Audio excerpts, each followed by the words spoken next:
Solamente nos acercamos a ti, rendidos a tus pies, cautivos de tu amor. Muy buen día, Dios les bendiga, sean bienvenidos al devocional Tiempo con Dios. El día de hoy, lunes 12 de febrero, lleva por título Jesús, el Cordero Pascual, estando en Marcos capítulo 14 del 12 al 21. Así dice la palabra de Dios. El primer día de la fiesta de los panes sin levadura, cuando se sacrificaba el Cordero de la Pascua, sus discípulos le dijeron: ¿Dónde quieres que vayamos a preparar para que comas la Pascua? Y envió dos de sus discípulos y les dijo: Id a la ciudad y os saldrá al encuentro un hombre que lleva un cántaro de agua, seguidle. Y donde entre, decida el señor de la casa. El maestro dice: ¿Dónde está el aposento donde he de comer la Pascua con mis discípulos? Y él os mostrará un gran aposento alto, ya dispuesto, preparado allí para nosotros. Fueron sus discípulos y entraron en la ciudad y hallaron como les había dicho, y prepararon la Pascua. Y cuando llegó la noche, vino con él con los 12, y cuando se sentaron a la mesa, mientras comían, Jesús dijo: De cierto os digo que uno de vosotros que come conmigo me va a entregar. Entonces ellos comenzaron a entristecerse y a decirle uno por uno: ¿Seré yo? Y el otro: ¿Seré yo? Él respondió y les dijo: Es uno de los 12, el que moja conmigo en el plato. A la verdad, el Hijo del Hombre va, según está escrito de él, mas hay de aquel hombre por quien el Hijo del Hombre es entregado. Bueno le fuera a ese hombre no haber nacido. Jesús, el Cordero Pascual. El día de hoy vamos a estar analizando tres elementos que podemos apreciar en este devocional. Siendo el primero, obediencia a los preparativos. Tal como mencionábamos ayer, ya se estaba acercando, mejor dicho, ahorita es el primer día de la fiesta de los panes sin levadura. Pero ¿qué otra fiesta se celebraba antes? Bueno, la Pascua. La Pascua surgió en el momento en el que el Señor, Dios, dirigió a Moisés para que liberara al pueblo de Israel de la esclavitud en la que estaba en Egipto.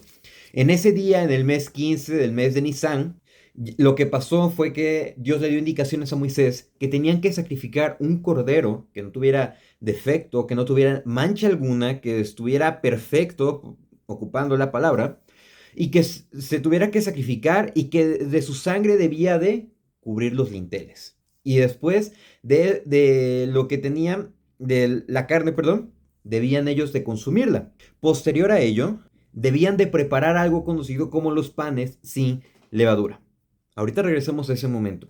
La fiesta de la Pascua duraba un día nada más, y la fiesta de los panes sin levadura duraba una semana. Tenía mayor duración, pero con el paso del tiempo, estas fiestas prácticamente se fusionaron y se conocía como la Pascua y la fiesta de los panes sin levadura. Era algo subsecuente, entonces se tomó muy en cuenta. Y es en este primer día en el que dice que se sacrificaba el cordero de la Pascua. Y los discípulos le preguntaron a Jesús. Recordemos que ya ese es el último año que Jesús está con sus discípulos. Ya tienen la tradición de celebrar la Pascua juntos. Es por eso que le preguntan: ¿Dónde quieres que vayamos a preparar la Pascua? Ellos no tenían un lugar donde quedarse, no tenían un espacio donde habitar. Recordemos que tenían como una casa, centro de operaciones en Capernaum, pero ellos tenían que estar, ellos estaban moviendo constantemente, no tenían un lugar donde preparar, donde celebrar la Pascua. Es por eso que los discípulos le preguntan, y el Señor manda específicamente no a todos sus discípulos, manda a un grupo muy reducido, manda a dos específicamente porque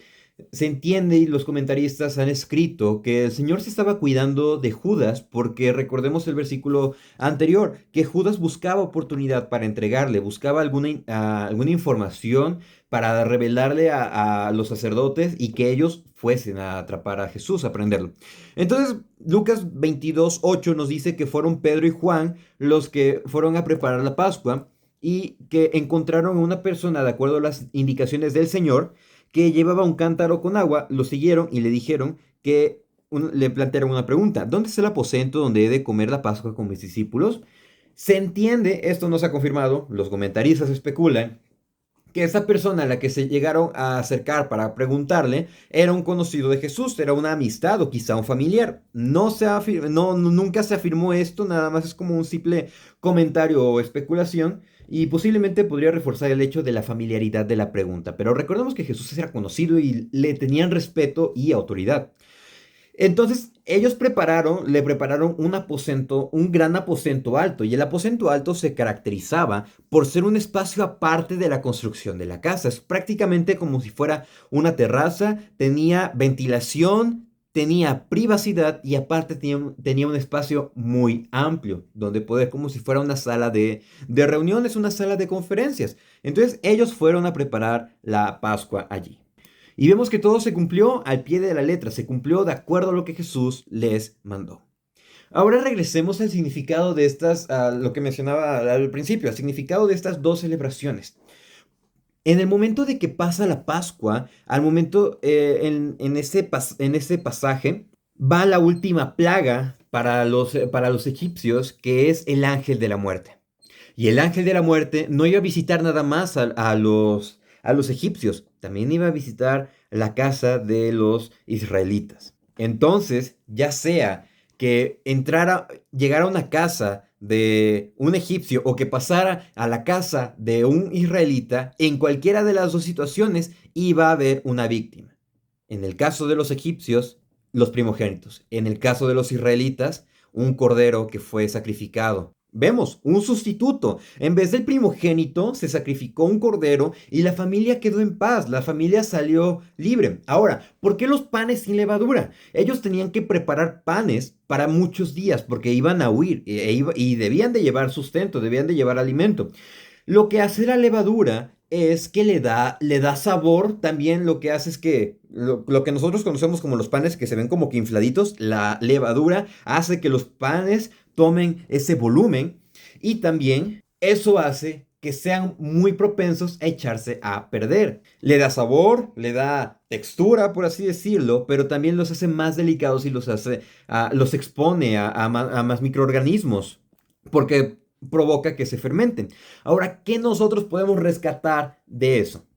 Hay un pasaje en Primera de Corintios que nos resume todo esto y nos expresa la verdad de lo que nosotros debemos de hacer. La obediencia a los preparativos. Primera de Corintios 5:7. Limpiaos pues de la vieja levadura para que seáis nueva masa, sin levadura como sois. Porque nuestra Pascua, que es Cristo, ya fue sacrificada por nosotros. Necesitamos alejarnos del pecado que nos asedia, de todo peso que nos está deteniendo, de toda maldad que yace en nuestros corazones. Es así como oraba el salmista. Crea en mí un corazón puro, y más adelante también dice, líbrame de los pecados que me son ocultos. Debemos dejar la vieja levadura, que es el pecado para nuestras vidas, y debemos de mirar a Cristo. Debemos de reconocer que Él es nuestra Pascua, Él es nuestro sacrificio.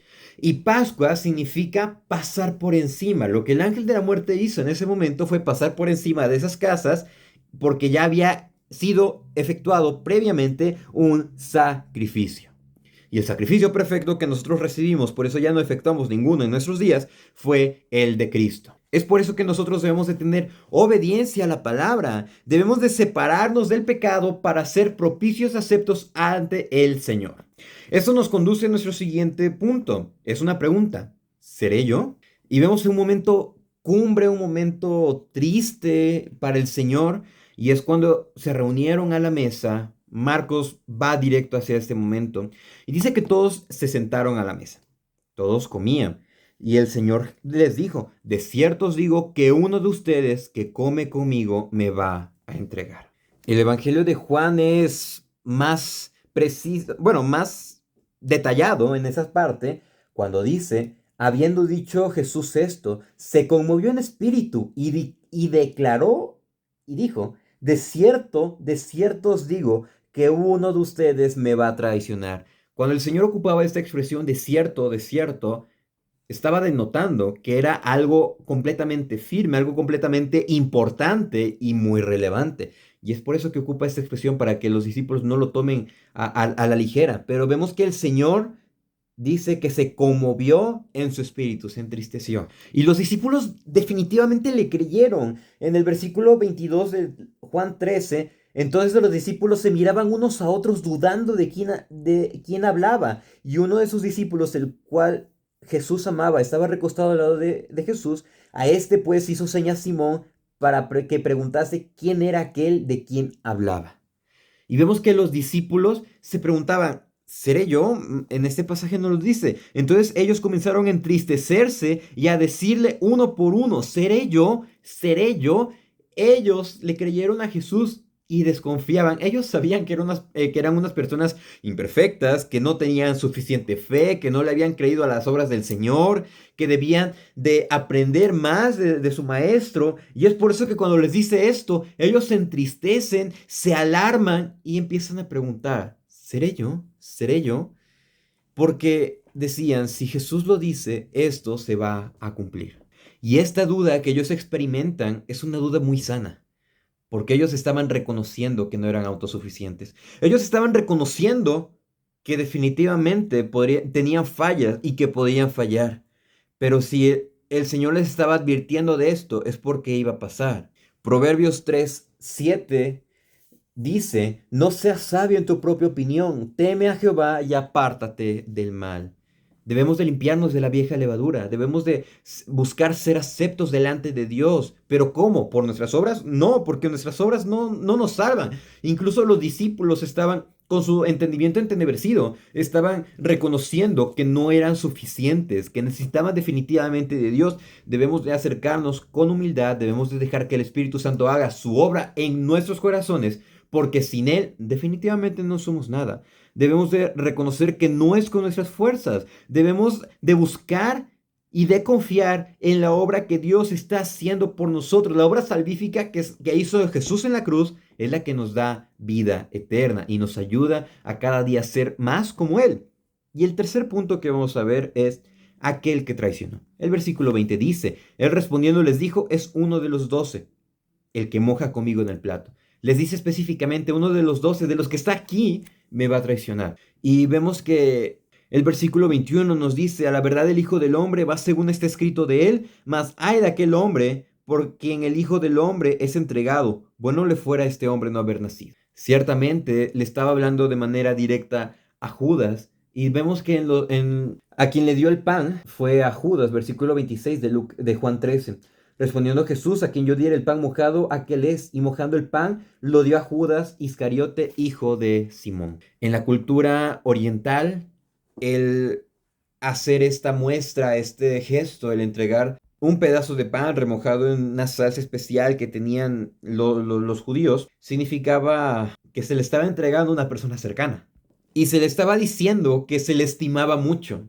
Imagínense el significado y a quién se lo estaba entregando. El Señor sabía lo que ya estaba haciendo, lo que ya estaba maquinando. En Salmos 41:9 dice, aún el hombre de mi paz, en quien yo confiaba, el que de mi pan comía, alzó contra mí el calcañar. Desde este momento se estaba profetizando. Y en Juan 13:18 dice, no hablo de todos vosotros, yo sé a quienes he elegido, mas para que se cumpla la escritura, el que come pan conmigo levantó contra mí su calcañar. El Señor estaba consciente de esto y le hizo esta muestra en forma de misericordia. Y también le dijo, aquella persona que entrega al Hijo del Hombre va a recibir grande castigo. Judas no es inocente. Judas definitivamente sabía lo que hacía. Judas nunca fue un creyente, nunca se convirtió. Él estuvo ahí, pero nunca se arrepintió de sus pecados, porque es descrito como un ladrón en todo el ministerio del Señor Jesús. Él estuvo a cargo de las finanzas y él estuvo robando, él estuvo sustrayendo de las finanzas. Y cuando vio que sus propósitos no coincidían con lo que había pensado que Jesús era como un líder político, buscaba entregarle, buscó pues ir por el mejor postor, demostrando que cada uno es tentado por su propia concupiscencia. Dios no tienta a nadie. Y esta persona cedió ante sus placeres terrenales. Nunca se arrepintió. Y lo peor de todo es que su corazón fue endurecido por el pecado y Satanás entró en él después de comer aquel bocado. Nosotros escuchamos, reconocemos que sí, Jesús se sacrificó, o algunos dicen Jesús es un filósofo, Jesús fue un revolucionario, un pensador, etcétera, etcétera, etcétera. Pero si no tenemos obediencia y no preparamos nuestras vidas, definitivamente vamos a estar fallando en nuestra encomienda, que es predicar el Evangelio a todas las personas. Si no preparamos nuestras vidas y no nos consagramos, de nada va a servir el escuchar la palabra, el escuchar los devocionales, el estar leyendo, porque simplemente vamos a buscar envanecernos y eso nos va a hacer una piedra de tropiezo. Porque vamos a estar buscando ser mejores que el hermano, vamos a estar buscando tratar de ponernos como estándar, querer de superar al otro, y eso va a ser contraproducente para nosotros porque nadie va a ser mejor que nosotros. Y eso es lo peor. Debemos de tener obediencia y preparar nuestro cuerpo como ofrenda viva para Dios santo, agradable, que es vuestro culto racional. Romanos 12, perdón. Debemos de reconocer que del Señor tenemos todo. No orgullosos, sino humildes y decir, Señor, yo soy frágil, yo soy débil y puedo fallar, así como los discípulos.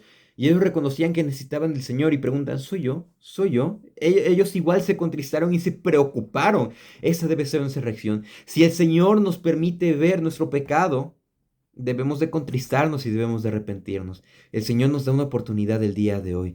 Reconocer que Él es nuestra Pascua, que Él pasa por encima el castigo que es por nosotros porque Él lo recibió. Él es misericordioso, Él es santo y Él es perfecto.